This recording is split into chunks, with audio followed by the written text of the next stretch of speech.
پریم کو، اس محبت کے چراغ کو بڑھاتا جائے اور آپ کو توفیق دے کہ آپ کی زبان سے آپ کی فرینڈز تک دین کی اہمیت پہنچے. تو پہلے میں یوتھ سے بات کر رہی ہوں، اس کے بعد میں ماؤں سے بات کروں گی. پہلی چیز یہ یاد رکھیے کہ آپ کے سامنے ایک لمبی زندگی موجود نہیں ہے. یہ مت سمجھیں کہ 70 سال جینا ہے یا 80 سال جینا ہے. آپ صلی اللہ علیہ وسلم نے کہا کن فی الدنیا کأنک غریب او عابر السبیل. صحیح بخاری میں حدیث آتی ہے، اس دنیا میں مسافر یا اسٹرینجر کی طرح رہو جو راستے سے گزر رہا ہے. کہنے کا مطلب اس میں یہ ہے کہ اپنی زندگی میں فوکس پلیز آخرت پر رکھیے. پہلا پوائنٹ ہے میرا. ہماری زندگی میں فوکس آخرت پر ہوتا ہے؟ نہیں ہوتا. ہمارے بہت شارٹ ٹرم گولز ہوتے ہیں، ایک کلاس کے بعد دوسری کلاس، ایک گریڈ کے بعد دوسرا گریڈ، ایک یونیورسٹی کے بعد دوسرا کریئر یا پروفیشن، پھر جاب، پھر شادی، پھر بچے، پھر بہت سا بینک بیلنس، اور آگے وہاں تک تو پہنچنے کی نوبت ہی نہیں آتی ہے. سو پہلا پوائنٹ، اپنی زندگی میں آخرت پر فوکس لے کر آئیے. اور جس چیز پر آپ فوکس کرتے ہیں، سیکولر سائیکالوجی کا رول ہے what you focus on it grows. جس چیز پر آپ اپنا فوکس مینٹین کر لیتے ہیں وہ گرو کرنا شروع کر دیتی ہے. تو آخرت پر فوکس کیجیے. دوسری چیز، بینگ اے مسلم وومن، آپ اپنے رول کو سمجھیے. اللہ نے آپ کو عورت بنایا ہے. عورت بائی نیچر لیڈرشپ کوالٹی رکھتی ہے. ہر عورت، میں آپ کو فیکٹ بتا رہی ہوں، ہر عورت بائی نیچر اپنے اندر لیڈرشپ کوالٹی رکھتی ہے. اب جب میں یہ بات کر رہی ہوں اس کا مطلب یہ نہیں ہے، میں بیویوں سے یہ نہیں کہہ رہی کہ اب آپ گھر جا کر اپنے شوہروں کو بتائیں میں لیڈر ہوں. ہیلو، نہیں. جس کانٹیکس میں بات ہو رہی ہے اس کو اسی کانٹیکس میں رکھیں. نوجوانوں سے بات میں کر رہی ہوں کہ آپ لوگ لیڈرشپ پوزیشن پر ہیں، اور لیڈرشپ پوزیشن میں آنے کے لیے آپ کو کسی کی اجازت نہیں چاہیے ہوتی. میرے پوائنٹ کو سمجھے جو میں سمجھانا چاہ رہی ہوں. آپ کو کوئی ڈیزگنیشن نہیں چاہیے، آپ کو کوئی پوزیشن نہیں چاہیے، آپ کو کسی کی اجازت نہیں چاہیے. جب آپ حق پر عمل کرنا شروع کریں گی آپ آٹومیٹیکلی لیڈرشپ پوزیشن پر آ جائیں گے. دین دیتا ہے آپ کو یہ لیڈرشپ پوزیشن. حق کو تھامیں، آپ آٹومیٹک اپنے رول کو صحیح کرنے کی کوشش کریں، اللہ آپ کو اس مقام پر لے آئے گا. جو معاشرے میں پازیٹیو چینج کرنے کے لیے کھڑے ہو جاتے ہیں وہ آٹومیٹک لیڈر بن جاتے ہیں. کوئی لیڈر بننے کے لیے تیاری نہیں شروع کرتا 10 سال پہلے سے. میں آج سے تیاری شروع کر رہی ہوں، 10 سال کے بعد میں لیڈر بن جاؤں گی. یہ اسلام کی فلسفی نہیں ہے، یہ دنیا کی فلسفی ہو سکتی ہے. کوئی دنیا کا لیڈر اس طرح سے اپنے آپ کو گروم کر سکتا ہے. اسلام اس سے ریورس فلسفی دیتا ہے. اسلام نہیں کہتا کہ آپ لیڈرشپ لینے کے لیے محنت کریں، معاشرے میں اصلاح کا کام کریں، علم حاصل کریں. نہیں، آپ معاشرے کی ریفارم کے لیے کوشش شروع کر دیں. آپ کا حق پر قائم رہنا آپ کو خود بخود لیڈرشپ کوالٹیز کی طرف اور لیڈر بننے کی طرف لے جائے گا. ایک مرتبہ ایک گورنر نے بڑی اچھی بات کی تھی، مسلمان گورنر تھا. اس نے اپنے علاقے کے لوگوں سے کہا تھا، جب علاقے کے کسی جنگ کے جانے کی بات ہو رہی تھی تو کہا جا رہا تھا کہ آپ کو کون سے لوگ پرووائڈ کیے جائیں. تو اس نے ایک انالوجی بتائی تھی. اس نے کہا تھا کہ میں پریفر کروں گا کہ مجھے ایسے لوگ دیے جائیں، اور مثال دی کہ آرمی ہو ہرن کی اور ان کو لیڈ کرنے والا شیر ہو. میں یہ نہیں چاہوں گا کہ آرمی ہو شیروں کی اور لیڈ کرنے والا ہرن ہو. پوائنٹ سمجھ آیا؟ یعنی جب رولر، امام عادل یاد ہے، جب رولر بے وقوف ہوگا تو چاہے آپ کے پیچھے کتنے بھی عقل مند لوگ ہوں ان سب کی مت ماری جاتی ہے. آپ کو لیڈر بننا ہے. جب آپ اپنا لیڈر کسی گناہ کے کاموں میں آگے بڑھنے والے کو بنا لیں گی تو آپ عقل، شعور، انٹلیکٹ کے باوجود اپنی حقیقت کو نہیں سمجھ سکیں گی. اگر آپ نے اپنے ایسے دوستوں کو اپنا امام اور اپنا لیڈر بنایا ہوا ہے جو دنیا پرست ہیں، جن کے اندر حب الدنیا ہے، جو دنیا کے پیچھے بھاگ رہے ہیں، آپ کتنی بھی عقل مند ہوں گی آپ کی مثال وہی ہوگی کہ پوری فوج ہے شیروں کی اور اس کو لیڈ کر رہا ہے ایک ہرن. اس مثال کو اگر آپ سمجھیں گے تو آپ زندگی میں آنکھیں بند کر کے کبھی کسی کو فالو نہیں کریں گے. بی اے لیڈر، حق پر قائم رہیے اور لیڈر بنیے. اور اللہ کے رسول نے آپ میں سے ہر ایک کو، ہر مسلمان کو ایک بائی ڈیفالٹ لیڈر بنایا. کلکم رائن، ہر کوئی تم میں سے چرواہا ہے، شیپرڈ ہے، اور تم میں سے ہر ایک سے اس کی رعیت کے بارے میں سوال کیا جائے گا. تو دوسرا پوائنٹ آپ کا یہ ہے کہ آپ کو لیڈرشپ پوزیشن پر آنا ہے. کیسے؟ حق کو تھامتے ہوئے. تیسرا پوائنٹ، آپ حق پر قائم کیسے رہیں گے؟ علم کو تھام لیجئے. اور میں علم اس وقت فزکس، میتھمیٹکس، بایولوجی، کیمسٹری کا نہیں کہہ رہی، وہ تو آپ نے تھاما ہی ہوا ہے. وہ تو آپ تھامتی ہیں اور چھوڑتی ہیں، تھامتی ہیں اور چھوڑتی ہیں. پیپر آتے ہیں تو تھام لیتی ہیں، پیپر جاتے ہیں تو پھینک دیتی ہیں، پھر اگلے پیپر آنے والے ہوتے ہیں تو تھام لیتے ہیں. جس لیڈرشپ پوزیشن پر لانے کے لیے میں آپ کو انکریج کر رہی ہوں، اس کے لیے آپ کو جس علم کی ضرورت ہے وہ قرآن کا علم ہے، احادیث کا علم ہے. آپ میں سے جو جس کلاس میں بھی جاتا ہے، چاہے آپ اسکول میں ہیں، ہائی اسکول میں ہیں، یونیورسٹی میں ہیں، یا آپ اپنے کسی کریئر کو دیکھ رہی ہیں، جوائن اینی کلاس. علم حاصل کرنا بہت ضروری ہے. آپ جہاں، اگر آپ اسی علاقے میں رہتی ہیں، ڈھونڈی، آپ کو ملیں گی کلاسز. اسی گھر میں ہر تھرسڈے کو کلاس ہوتی ہے الحمدللہ. فوزیہ ڈیٹیل بتا دیں گی کہ وہ رمضان کے بعد اس کا کیا سینیریو ہوگا. اسی گھر میں ہر تھرسڈے کو کلاس ہوتی ہے. آپ جہاں جاتی ہیں، جہاں رہتی ہیں، اس علاقے کے آس پاس جو کلاس ہوتی ہے، علم حاصل کیجئے. صحابہ علم حاصل کرنا ایک اپنا لائف ٹائم کوشش کے طور پر کنٹینیو رکھتے تھے. علم حاصل کریں، عمل میں آ جائیں. علم حاصل کرتی رہیں اور عمل میں آ جائیں. علم will give you energy to take stand in your positions. علم will give you energy to be a leader in your friends, in your school, in your university. چوتھی چیز، فرائض کو تھام لیجئے. اور فرائض میں سب سے پہلی چیز ہے 5 وقت کی نماز.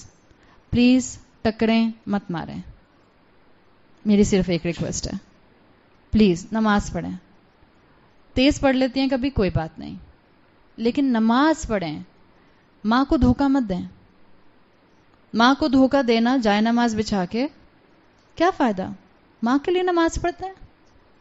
میں اور آپ تو اللہ کے لیے بھی نماز اس طرح سے نہیں پڑھتے. اللہ کو میری نماز سے فائدہ نہیں ہوتا، اللہ نے میرے فائدے کے لیے مجھے نماز دی ہے. 5 وقت کی نماز کو تھام لیجئے. اور 5 وقت کی نماز کے ساتھ ساتھ جو آپ پر بینگ اے مسلم وومن فرض ہیں چیزیں، اس کو تھام لیجئے. گناہوں سے دور رہیے. 5ویں چیز، surround yourself with good company. Please ان دوستوں کو چھوڑ دیں. میں آؤٹ لاؤڈ کہہ رہی ہوں، ان دوستوں کو چھوڑ دیں جو اللہ کی نافرمانی کو آپ کے لیے ہلکا کرتے ہیں. یا ان کو اللہ کی بندیاں بنائیں یا ان کو چھوڑ دیں. You have one option. جو آپ کی دوستیں آپ کے لیے گناہوں کو ہلکا کر دیں. اما تمہیں برتھ ڈے سیلیبریٹ نہیں کرنے دیتی، مالز نہیں جانے دیتی، موویز نہیں دیکھنے دیتی. How cruel mother you have. یہ دوست نہیں ہے آپ کی، یہ دشمن ہے آپ کی. یہ نہ صرف آپ کو اللہ سے بدظن کر رہی ہے، یہ آپ کو آپ کی ماں سے بدظن کر رہی ہے. اور آپ کو اس عمر میں یہ باتیں سمجھ نہیں آئیں گی. اگر آ جاتی ہیں، اللہ کا کرم اور اللہ کی رحمت ہے. آپ کے پاس صرف 2 آپشنز ہیں. آج گھر جا کے سوچیں اپنی فرینڈ لسٹ کے اندر میری کون سی فرینڈز ہیں جو میرے لیے اللہ کی نافرمانی کو ہلکا کرتی ہیں. یا تو آپ ان کو اپنے راستے پر، دین کے راستے پر لانے کی کوشش کریں، یا آپ ان کو چھوڑ دیں. دوستوں کی کمی نہیں ہوتی دنیا میں. اور آخری چیز، اپنی مسلم آئیڈینٹی پر فخر کیجیے. پلیز ڈونٹ بی ایمبیرس مسلم. مسلمان اور ایمبیرسڈ، یہ کمبینیشن نہیں سوٹ کرتا ہے. مسلمان پورے کنوکشن کے ساتھ اسلام پر عمل کرتا ہے. مسلمان پراؤڈ مسلم ہوتے ہیں. مسلمان صرف اور صرف جدہ اور مکہ اور مدینہ کے مسلمان نہیں ہوتے ہیں. مسلمان صرف رمضان کے مسلمان نہیں ہوتے. مسلمان صرف درس کی کلاس کے مسلمان نہیں ہوتے ہیں. مسلمان 24/7 مسلم ہوتے ہیں. ابھی عید آئے گی، پھر چھٹیاں ہیں نا سب کی، پھر ویکیشنز پہ کہاں جاتے ہیں؟ ویکیشنز پر جاتے ہیں نا. ویکیشنز پر جاتے ہوئے یہ باتیں ایک دفعہ یاد کر لیجیے گا. یاد نہیں آئیں گی، ویسے مشکل ہے. آپ کہیں گے ویکیشن سے آنے کے بعد عائشہ آنٹی کی باتیں یاد کروں گی. جتنا تقوی، جتنی محنت، جتنی انرجی آپ نے رمضان میں عبادت میں لگائی ہے، اس کو ویکیشنز پر جا کر ضائع مت کیجیے گا. ایک دفعہ اللہ کی فرما برداری کر کے اپنے نفس کو کنٹرول کر کے دیکھیں. آپ کو جو انٹرنل سکون ملے گا وہ آپ کو زندگی میں کسی نعمت سے نہیں مل سکتا. ایک دفعہ اللہ کی خاطر اپنی ٹیمپٹیشن کو روک کر اللہ کی بات مانیں، پھر دیکھیں آپ کو کتنا سکون ملتا ہے. اور کچھ باتیں میں ماؤں سے کرنا چاہوں گی. آپ میں سے جن کے بچے چھوٹے ہیں آپ کے لیے آئیڈیل ٹائم ہے، اور جن کے بڑے ہیں ان کو بھی نا امید نہیں ہونا. کسی بھی ایج بریکٹ میں آپ کا بچہ ہے، ہاں چھوٹوں والوں کے پاس زیادہ لگژری ہے، اپنے بچوں کو بچپن سے ہائر گولز دیجیے. ہائر گولز، ان کے دل میں اللہ اور اللہ کے رسول کی محبت کو انگرینڈ کریں. کبھی دیوار میں کیل ڈرل کرتے ہوئے دیکھا ہے کسی کو؟ جب دیوار میں کیل کو ڈرل کرنا ہوتا ہے تو ڈرل مشین کا پریشر الگ ہوتا ہے، اور جو ڈرل مشین چلا رہا ہوتا ہے وہ الگ پریشر ڈال رہا ہوتا ہے. آپ کو اپنی اولاد کے اندر دین کا علم ڈرل کرنا ہے، اور اس کے لیے آپ کو محنت کرنی پڑے گی، پہلی چیز. دوسرا، be a role model for your children. بچے آپ کی زبان سے اتنا نہیں سیکھتے جتنا بچے آپ کو دیکھ کے اور آپ کو سن کے سیکھتے ہیں. آپ آس پاس کے لوگوں سے کیسے بات کرتی ہیں، آپ نوکروں سے کیسے بات کرتی ہیں، آپ اپنے سے چھوٹی عمر کے لوگوں سے اور بڑی عمر کے لوگوں سے کیسے بات کرتی ہیں، آپ ان کے باپ سے کیسے بات کرتی ہیں، آپ ان کے والد کے سامنے کیسے بیک آنسر کر رہی ہوتی ہیں. بیٹیاں یہ سب سیکھتی ہیں. پھر مائیں کہتی ہیں آج کل کی بچیوں کی تو زبان اتنی چلتی ہے. آئی ایم سوری، جس بیٹی کی زبان چلتی ہے ایکسیپشنل کیسز کے علاوہ 99% ماؤں کی زبانیں بھی گھروں میں چلتے ہوئے وہ دیکھ چکی ہوتی ہیں، جب بھی ان کی زبانیں اتنی چلتی ہیں. Be a good role model. دین کو اپنے اوپر پہلے نافذ کیجئے، پھر اپنی اولادوں کو دین کی طرف لانے کی کوشش کیجئے. تیسری چیز، اپنے بچوں کو اپنے ہاتھوں سے یوز لیس ایکٹیویٹیز میں انوالو نہ کریں. ان کو کنسٹرکٹیو ایکٹیویٹیز دیجئے، اچھی ایکٹیویٹیز دیجئے. اگر بچے چھوٹے ہیں تو آپ بچپن سے ان کو توحید کا اسٹرانگ کانسیپٹ دیں، اور اگر بچے جوان ہیں تو گلوبلائزیشن کی وجہ سے آپ کے بچے کا اس وقت جو دین ڈسٹارٹ ہو گیا ہے، جو وہ اسلام کے توحید سے، مونوتھیزم سے ڈسٹارٹ ہو چکا ہے، آپ کا کام ہے اس کے سوالوں کے جواب دیں. اور اگر آپ کے پاس سوالوں کے جواب دینے کے لیے علم نہیں ہے تو پکڑ کے کلاس میں لے کر جائیے، ان کو سنائیے ان کو، تاکہ ان کو ان کے سوالوں کے جواب ملیں. دنیا اسلام کو کرٹیسائز کر رہی ہے، اینڈ ڈیو ٹو گلوبلائزیشن آپ کے بچے وہ کرٹیسزم سن رہے ہیں، اور ڈیو ٹو شیطان آپ کے بچوں کو وہ کرٹیسزم اپیلنگ لگتا ہے.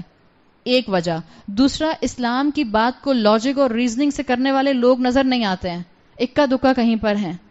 تو جب بچوں کو کرٹیسزم زیادہ سننے کو ملتا ہے، لاجک اور ریزننگ مونوتھیزم کی نہیں ملتی، تو بچے ڈاؤٹ فل ہو جاتے ہیں دین کے بارے میں. تو اپنے بچوں کی توحید کی فکر کیجئے. یہ مت سمجھیں، don't take them for granted کہ مسلمان گھر میں پیدا ہوئے ہیں تو میرے مرنے کے بعد بھی مسلمان رہیں گے. منافقت کے لیے کیا کہا ہے اللہ کے رسول صلی اللہ علیہ وسلم؟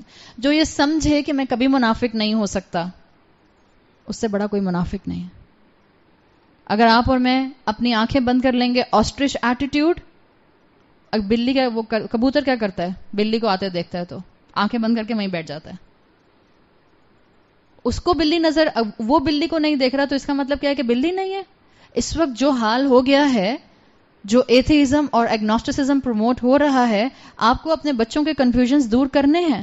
ان کے سوالوں کے جواب ان کو دیجئے، ان کو توحید کی طرف دوبارہ کھینچ کر ڈریگ کر کے واپس لے کر آئیے. پھر اگلی چیز، پلیز اپنی اولاد کے حلال اور حرام جو شریعت کے قوانین ہیں، اس کے لیے اپنے ڈسپلن اور رولز گھر کے بنائیے. And stick on it, stick on it. سب بچیاں سن رہی کہہ رہی ہیں تو آنٹی ہماری اماں کو خراب کر کے ہی بھیجیں گی. بیٹا ہو چکی اماں خراب، اب تو تم اپنی خیر مناؤ. نہیں، مجھے امید ہے یہ بچیاں کم سے کم جو سن رہی ہیں یہ اپنی ماؤں سے بھی آگے نکلیں گی. اللہ آپ کو ہم سب سے آگے لے کر جائے. اللہ آپ کو، میرے لیے تو آنر ہو جائے گا کہ اگر آپ میں سے کسی کو میری بات کلک کر جاتی ہے اور آپ دین میں آگے بڑھتی ہیں تو آپ میرا صدقہ جاریہ ہیں. آپ اپنی اماں اور اپنے ابا کا صدقہ جاریہ بھی ہوں گی اور میری بھی ہوں گی. پلیز آگے بڑھیے. اور ماؤں کو میں صرف ایک تلقین کروں گی کہ بچے ٹیمپٹڈ ہوتے ہیں ماحول سے، شیطان سے، ڈیزائر سے. آپ کو ماں کا رول پلے کرنا ہوگا. آپ کو گھر میں کچھ آپ رولز اور ریگولیشنز رکھنے ہوں گے. کوئی بات نہیں، 4 آنسو بہائے گی نا اولاد، بہانے دیں. ویسے نہیں روتے کیا؟ دوست نہیں رلاتے ان کو؟ اگر دین کی خاطر آپ رلا دیں گی تو یہ رونا زیادہ بہتر ہے. رولز اور ریگولیشن سیٹ کیجئے اپنے گھر کے اندر اپنے بچوں کے ساتھ. قرآن سے جڑیں اور اولاد کو قرآن سے جوڑیں. اور آخری چیز میری ریکویسٹ آپ سے یہ ہے کہ اپنے بچوں کے جب آپ نکاح کریں تو سوچ سمجھ کے دین کو پریفرنس دے کر اپنے بچوں کے لیے اسپاؤس سلیکٹ کیجیے. اور میں بچیوں سے بھی یہی کہوں گی جتنے یہاں بیٹھی ہیں, اپنے جیسے اگر شیطان زیادہ خواہشات میں انوالو کرتا ہے تو اپنے جیسے دنیا پرست لوگوں کو مت ڈھونڈیے گا ایز اے اسپاؤس. یاد رکھیے اسکالرس کیا کہتے ہیں, لذت کے لیے گناہ نہ کرو, لذت ختم ہو جائے گی, گناہ باقی رہ جائے گا. اور اسی طرح وہ کہتے ہیں کہ قربانی کے ڈر سے, رونے کے ڈر سے, پریشانی کے ڈر سے, محنت کے ڈر سے نیکی مت چھوڑو, اس لیے کہ رونا, قربانی, پسینہ, محنت سب ختم ہو جائے گا, نیکی باقی رہے گی. تو ان کے اچھے اسپاؤس ڈھونڈیے, اپنی پرائرٹی دین بنائیے, مت کاسٹ سسٹم میں اتنا پڑھیے وہ کس خاندان کا اور یہ کس خاندان کا. یہ بھی مت دیکھیں کہ کس اسکول سے پڑھا ہوا ہے, ہم بہت اس میں اٹک جاتے ہیں. دیکھیے دین کتنا ہے, اخلاقیات کتنے ہیں, خاندانی ویلیو سٹرکچر کیسا ہے, کیا قدر کرنے والے اور محبت کرنے والے لوگ ہیں, بہو ڈھونڈنے جاتی ہیں یا داماد ڈھونڈنے جاتی ہیں, دونوں کے لیے کرائٹیریا دین رکھیں.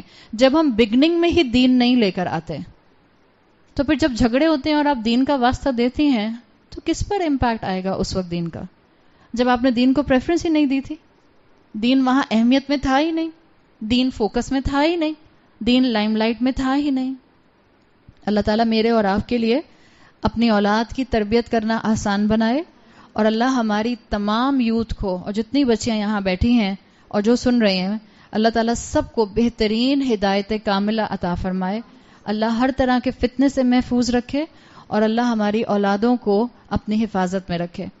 اگلی 6 کیٹیگری, اور 6 کیٹیگری نمبر 5 سے ایک طرح سے کنیکٹڈ ہے, جسے میں نے آپ سے کہا تھا کہ ایک انسان کا دوسرے انسان سے تعلق, جیسے بالکل ایک نوجوان کو ایک عورت اگر انوائٹ کرتی ہے تو دس از بٹوین 1 to 1 ریلیشن شپ, اللہ کے ساتھ بنتا ہے اور 2 بندوں کا. اسی طرح سے یہاں پر جو اگلی کیٹیگری آ رہی ہے یہ بھی 2nd کیٹیگری کے اندر آتی ہے. وَرَجُلٌ تَصَدَّقَ بِصَدَقَةٍ فَأَخْفَهَا حَتَّى لَا تَعْلَمَ يَمِينُهُ مَا تُنْفِقُ شِمَالُهُ. صدقہ کرنے والا انسان, اور ایسا صدقہ کرنے والا کہ اس کے دائیں ہاتھ کو معلوم نہ ہو اگر اس کا بایاں ہاتھ صدقہ کرے. انس بن مالک سے روایت ہے, سنن نسائی میں صحیح حدیث ہے, آپ نے فرمایا رسول اللہ صلی اللہ علیہ وسلم اپنے خطبوں میں صدقے پر بہت زیادہ سٹریس کیا کرتے تھے. صدقہ انسان کی مشکلات کو ٹال دیتا ہے. آپ صلی اللہ علیہ وسلم کبھی کبھی کسی کاز کے لیے اپیل کیا کرتے تھے, فنڈ ریزنگ, جیسے کوئی غزوہ ہونے والا ہے یا کسی علاقے کو ضرورت ہے, اور آپ صلی اللہ علیہ وسلم جنرل صدقے کی اپیل بھی کیا کرتے تھے. اس لیے کہ صدقہ امپورٹنٹ ہے, سامنے والے کے لیے نہیں, جو دے گا اس کے لیے بہت امپورٹنٹ ہے. ہم نے 3 کیٹیگریز دیکھی تھیں. قیامت کے دن لوگوں کو 3 کیٹیگریز میں ڈیوائڈ کر دیا جائے گا. وَكُنْتُمْ أَزْوَاجًا ثَلَاثَةً, ایک تھے اصحاب المیمنہ, دوسرے تھے اصحاب الشمال, اور تیسرے تھے سابقون السابقون المقربون, جو اللہ کے عرش کے سائے میں آئیں گے.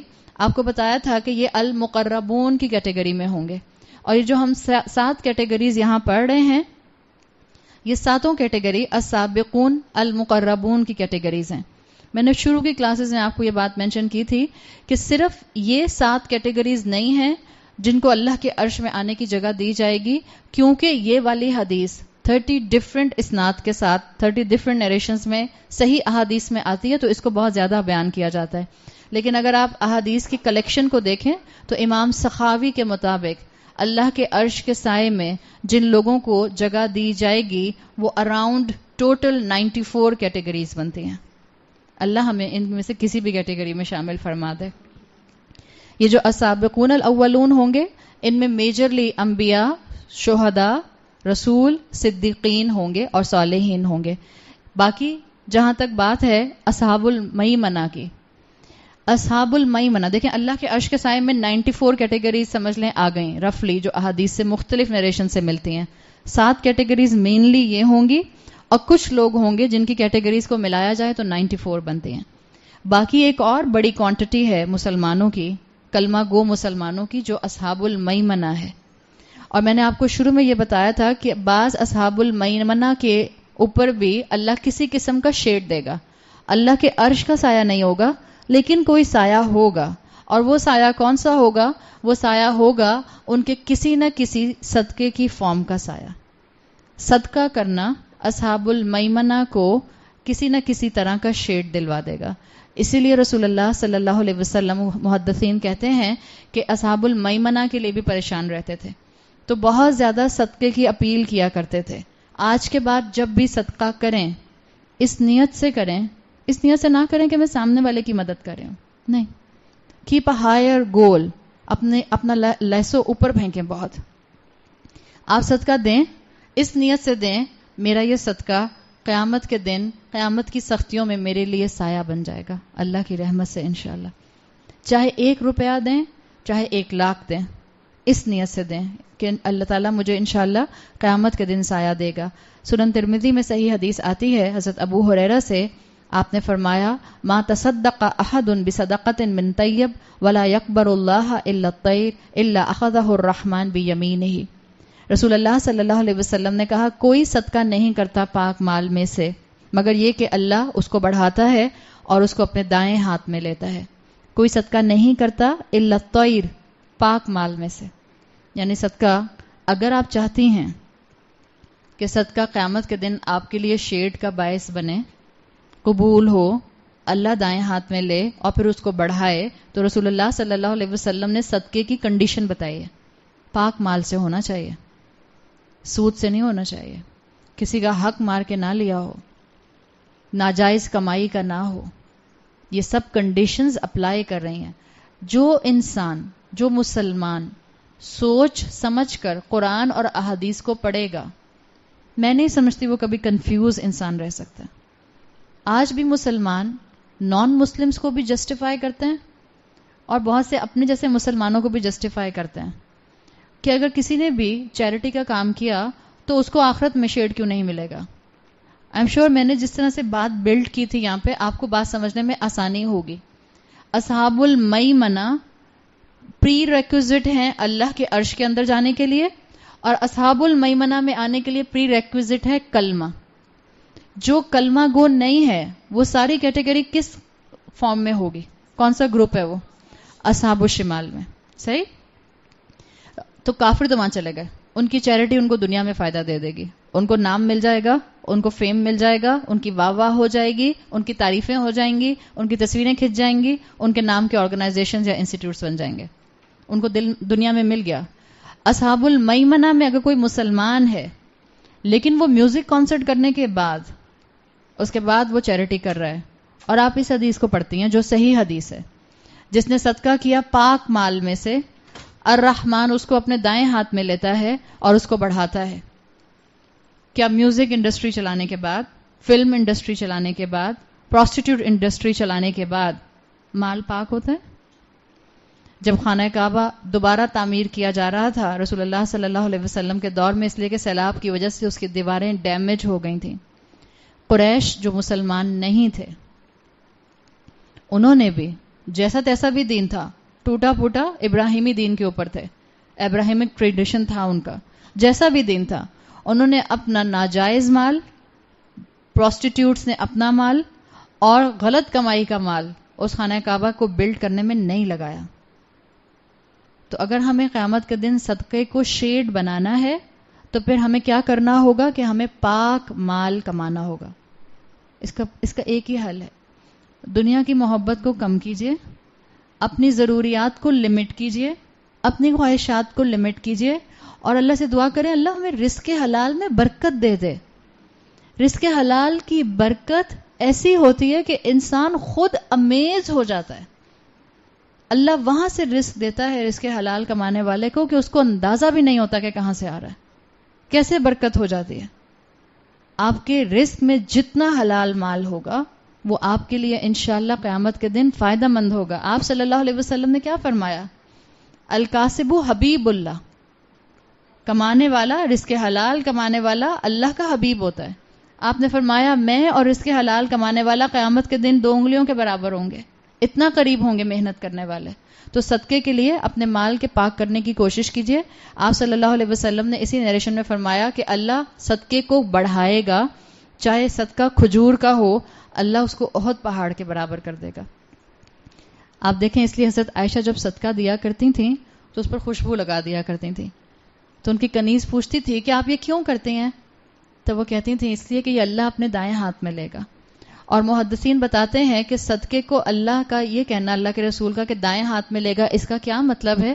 دس از این میٹافور. میٹافور کا مطلب کیا ہے کہ اللہ تعالیٰ جو چیز آپ کے ہاتھ میں ہوتی ہے کیا وہ آپ کے سامنے ہوتی ہے؟